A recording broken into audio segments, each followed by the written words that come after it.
Was that a problem originally? Because it was uncovered in some of the inquiries that some people were afraid of coming forward and were afraid of talking about this for fears of being labelled racist. Is that still an issue? So the misinformation spread about the ethnic, the numbers of the ethnicities is the problem, but the issue lies in the misinformation. There's new reports out now, like for example in 2020 that says 40+% were white males, perpetrators were white males. This is a new low for the mainstream media, as you'll hear. Worst example of gaslighting I think I've heard. With the horrific truth about the grooming gangs coming to light, it's no surprise the mainstream media are spreading vile propaganda in an attempt to change the narrative. Utterly disgusting they gave a platform to this woman without anyone there to counter her attempts to play everything down. She's supposed to be a campaigner for women and girls' rights. What happened to those girls is not on, she says. Well, that's one way of putting it. You'd think she was talking about leaving the toilet seat up. According to her, the reason victims of abuse from her community don't come forward is because of the language of wider society. They don't come forward because they are scared of their own men, scared of the shame and how it will ruin their prospects of marriage.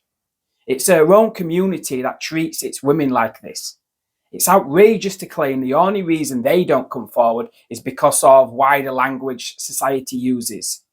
And for the mainstream media to allow this woman to say 40% of the perpetrators in these gangs were white, live on TV without anyone there to question the stats, is utterly disgusting.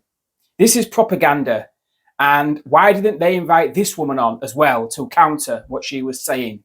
I know that these gangs are often referred to as Asian grooming gangs, but I would always say, well, I have yet to come across any man from Thailand or Japan or China who are involved in these grooming gangs. They are predominantly Pakistani, British, Muslim men. And that is not racist, it is a fact. She then goes on to say, Elon Musk needs to realise how language harms communities. If other members in those communities knew what was going on and kept quiet, then that's on them. The worst part, however, is when she says we need to educate young girls. The host pushes back on that, saying most would say we need to educate men. Unbelievably, she responds, everyone needs educating, including politicians, people in power, and the privileged. I'm not interested in educating the people who are guilty of these crimes. I'm interested in justice and ensuring it can never happen again. It's no surprise this was all covered up when you listen to people like this woman. Just take a listen to this. What they're talking about, trying to... I'd like to focus on the facts here.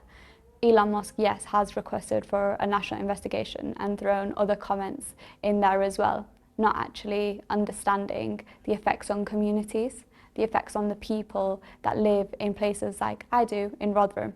And the world should understand that words matter and that we can't make the world a safe space if we don't understand the language that we are using to damage communities. We have to educate our young girls and young women because they are our future. North. Now you were saying just there that, talking about the importance of young women and girls being educated, many would say it's the men who need the education. Yeah. So to that I'd say, no, absolutely. I think everybody needs education, as well as politicians and people in power and people of privilege, because the interchangeable language being used as well, that needs to change. The BME victims are struggling to come forward. Like I said, that deliberate interchanging of interchangeable words like Pakistani and Muslim is actually stopping young girls, young women from coming forward because they're looking for a specific type of person, and that's not what we see from the facts and figures. It's something we talked about, we first reported on this back in 2011, the ethnicity of some of the perpetrators. Now, was that a problem originally? Because it was uncovered in some of the inquiries that some people were afraid of coming forward and were afraid of talking about this for fears of being labelled racist. Is that still an issue? So the misinformation spread about the ethnic, the numbers of the ethnicities is the problem. I think everybody should feel the full force of the law. Criminality, and especially the cases we're looking at, is absolutely, like, it's not on, it's wrong. But the issue lies in the misinformation. There's new reports out now, like for example in 2020, that says 40+% were white males.